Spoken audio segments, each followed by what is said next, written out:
la primera lección que vemos en este nuevo módulo se llama la revelación de la unicidad de Dios. ¿Listo? Y quiero comenzar con lo siguiente.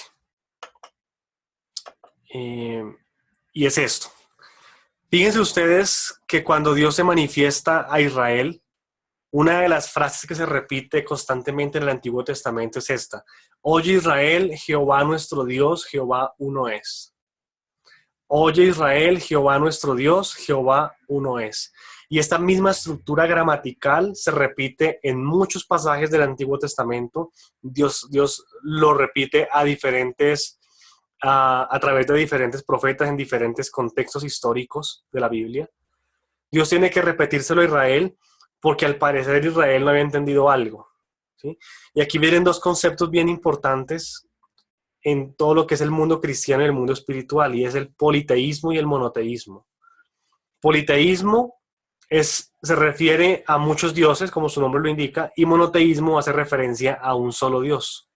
Entonces, quiero que vean esto a continuación. Haga de cuenta que este muñequito de acá es usted, ¿sí? O cada uno de nosotros. Y todos nosotros como seres humanos, desde Adán hasta el último niño que ha nacido el día de hoy, tiene esas necesidades básicas. Tiene necesidad de provisión, tiene necesidad de protección, alguien que lo proteja, alguien que lo cubra del mal, de la maldad. Tiene necesidad de salud, de bienestar, de ser amado y también de amar. Tiene necesidad de sentirse seguro y también tiene necesidades o vulnerabilidades respecto al medio ambiente, por ejemplo, un terremoto, un maremoto, situaciones de este tipo. Entonces, toda la vida del hombre gira en torno a satisfacer esto que ustedes ven en pantalla. ¿Qué es lo que pasaba con Israel y qué es lo que pasa en nuestros corazones hoy día? Y es esto. Hagan de cuenta que este de aquí arriba es Israel, o cualquiera de ustedes. Entonces, Israel venía de estar bajo el dominio de los egipcios. Bajo el dominio de los egipcios, ellos aprendieron las costumbres de los egipcios, aprendieron a adorar a los dioses de los egipcios, y entonces salieron de Egipto creyendo que tenían un Dios para protección, que tenían un Dios para provisión, un Dios para salud, un Dios para amor, un Dios para seguridad, un Dios para el medio ambiente. Entonces, si un día un israelita, un egipcio necesitaba protección, iban al Dios X, al Dios 1, y hacían su plegaria, hacían su oración. Si de pronto al día siguiente ellos necesitaban provisión, iban al Dios 2 y hacían sus plegarias, hacían su adoración, su sacrificio para recibir provisión. Entonces, a esto se le llama politeísmo, y cuando uno mira esta arquitectura del pueblo de Israel y uno generalmente dice, pero ¿cómo se les ocurre si Dios es todopoderoso, si Dios es grande, si Dios es fiel, si Dios es único? ¿Cómo se les ocurre tener tantos dioses? Uno puede ver algo como esto en el día de hoy. Una persona de común y corriente que necesita cubrir sus necesidades de protección, de provisión, de salud y amor, pero tiene diferentes dioses que le proveen eso. Por ejemplo, en protección, un partido político, creer y confiar que un partido político va a sacar al hombre o nos va a dar cierta protección en el futuro. Una empresa, un trabajo, creer que una empresa, un trabajo va a ser mi proveedor directo. En temas de salud, el gimnasio o el deporte.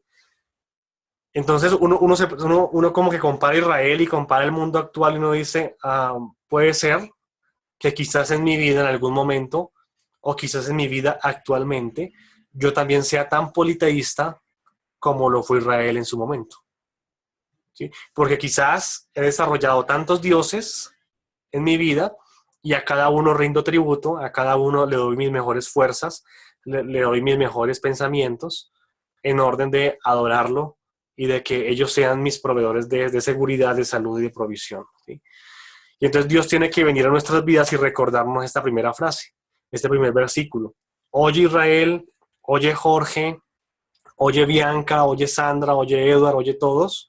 Jehová nuestro Dios, Jehová uno es. ¿Qué es lo que Dios está buscando? ¿Qué es lo que Dios buscaba en Israel? Básicamente una arquitectura como esta que ustedes ven aquí.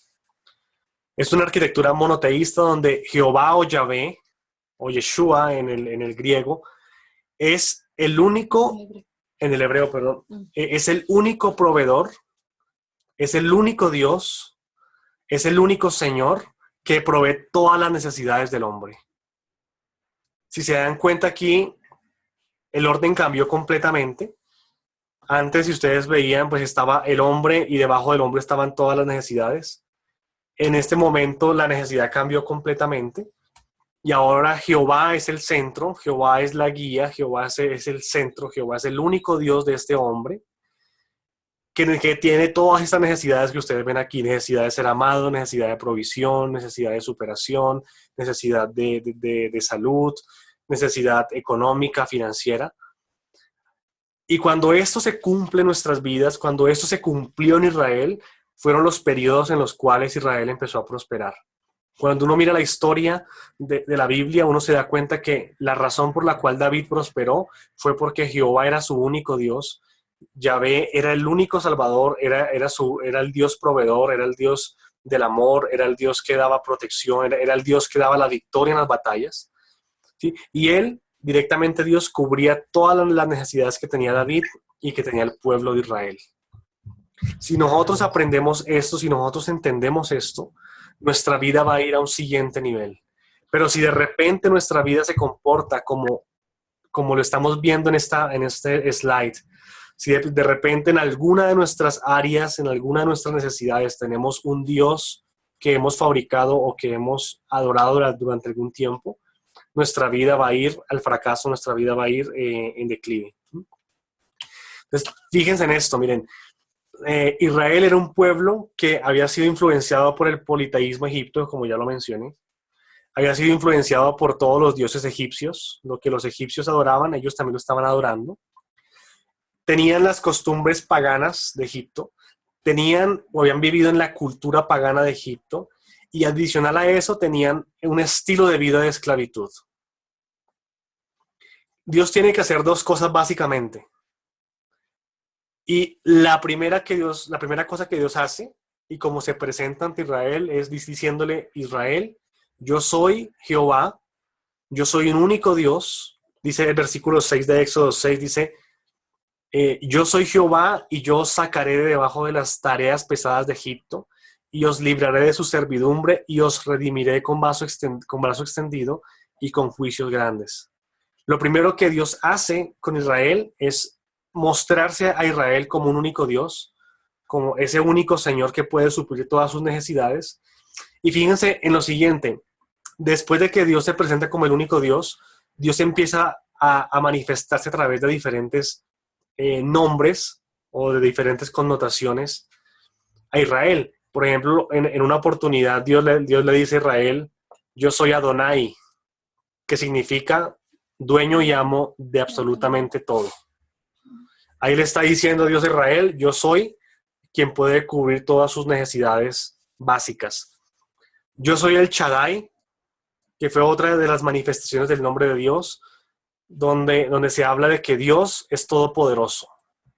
Amén. Yo soy el Olam, que significa que Dios no tiene principio ni tampoco fin, o sea que Dios es eterno. Yo soy Nishi, que significa el defensor.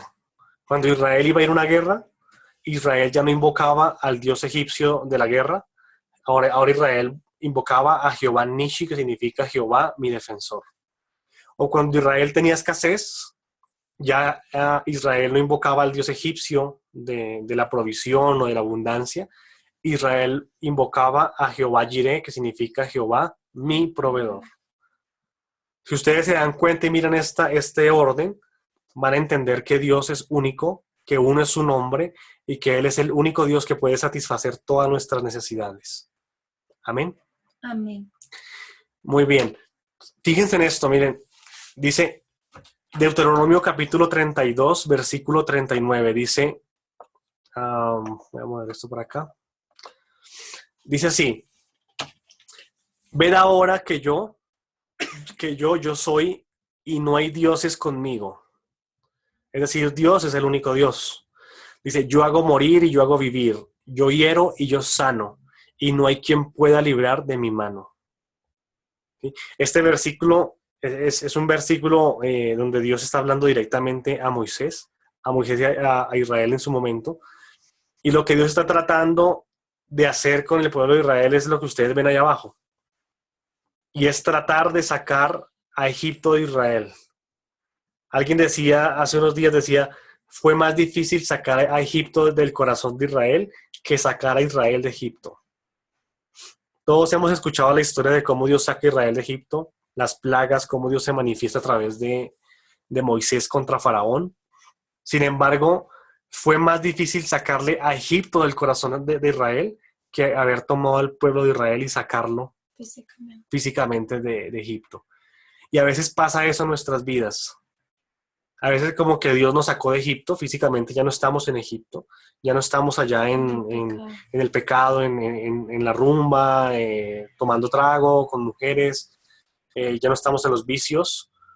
Sin embargo, aunque físicamente no estamos ahí, muchas veces eso sigue estando en nuestro corazón.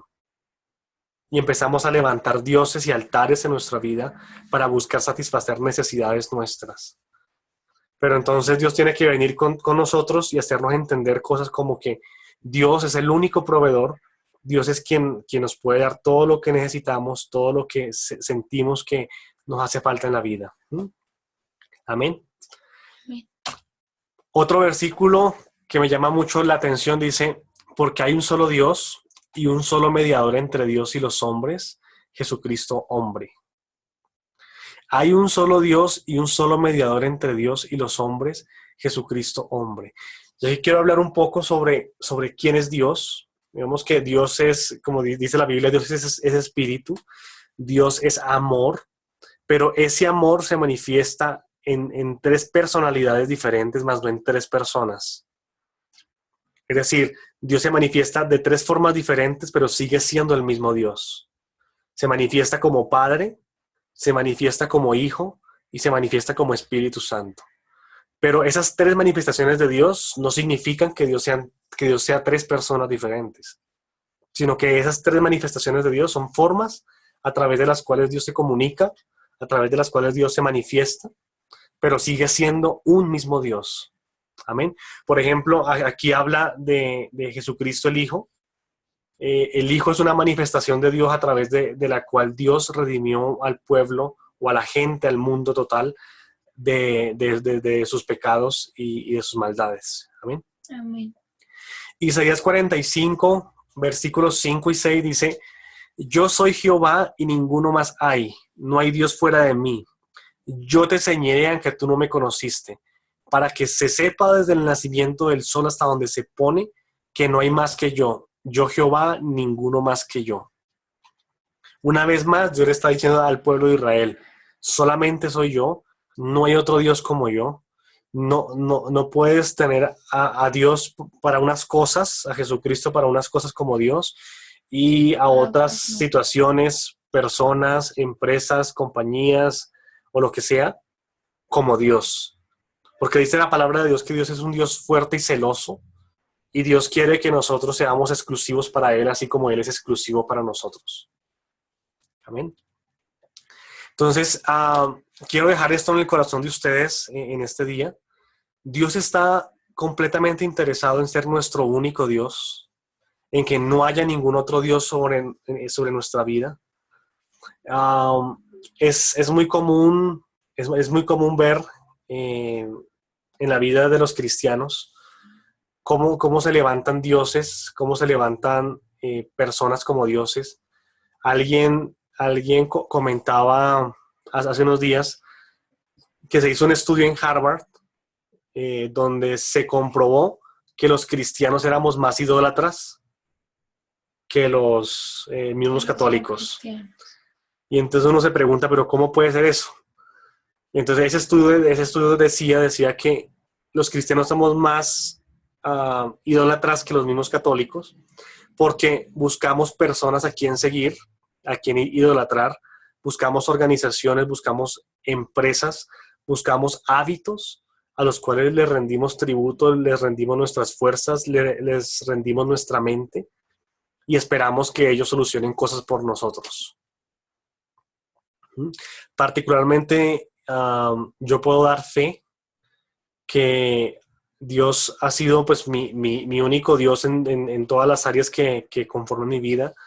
Y durante diferentes tiempos, Dios ha suplido mis necesidades específicas en cada una de esas áreas. Por ejemplo, eh, yo estuve delante de Dios durante muchos meses, durante mucho tiempo, ustedes conocen la historia, pidiéndole a Dios que supliera una necesidad en mi vida que se llamaba Bianca. ¿Sí? Esposa. Esposa, ¿sí? Amor. Y Dios lo hace. En este tiempo Dios nos está supliendo económicamente para respaldar un proyecto que Él mismo puso en nuestro corazón. Amén. Entonces, nuestra única labor delante de Dios es postrarnos delante de Él, entregarle las cosas, entender que Él es Jehová Nishi, perdón, me pasó la diapositiva, que Él es Jehová Adonai, Él es el dueño absoluto de todo, que Él es Jehová Shaddai, que tiene todo el poder para mover las circunstancias que yo no puedo mover, que Él es el Dios Olam, que no tiene principio ni fin, que no está sujeto al tiempo, que mientras yo estoy durmiendo Él puede estar trabajando, que mientras yo estoy descansando Él puede estar protegiendo a mi familia, Amén. a mis hijos, mis finanzas, que Él es Jehová Nishi, mi defensor, que aunque yo no tenga fuerzas para pelear contra alguien, que aunque no tenga opciones para ganar, porque hay batallas en la vida en las cuales no tenemos forma de ganar físicamente, ni ninguna manera de salir victorioso de una situación, pero ahí es cuando nos tenemos que invocar a Jehová Nishi y Él es quien va a pelear por nosotros. ¿Sí? O cuando necesitamos provisión, Él es Jehová Jireh, que significa yo soy tu proveedor. Amén. Los dejo con esta reflexión el día de hoy. Esta es la primera lección de nuestra escuela de maduración. Vamos en el primer nivel. Me gustaría saber si hay alguna pregunta, si hay alguna inquietud.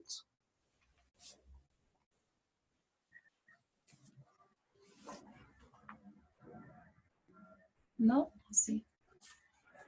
No, dice Ok, Tatán. Dianita y Darío, Eduardo y Sandra.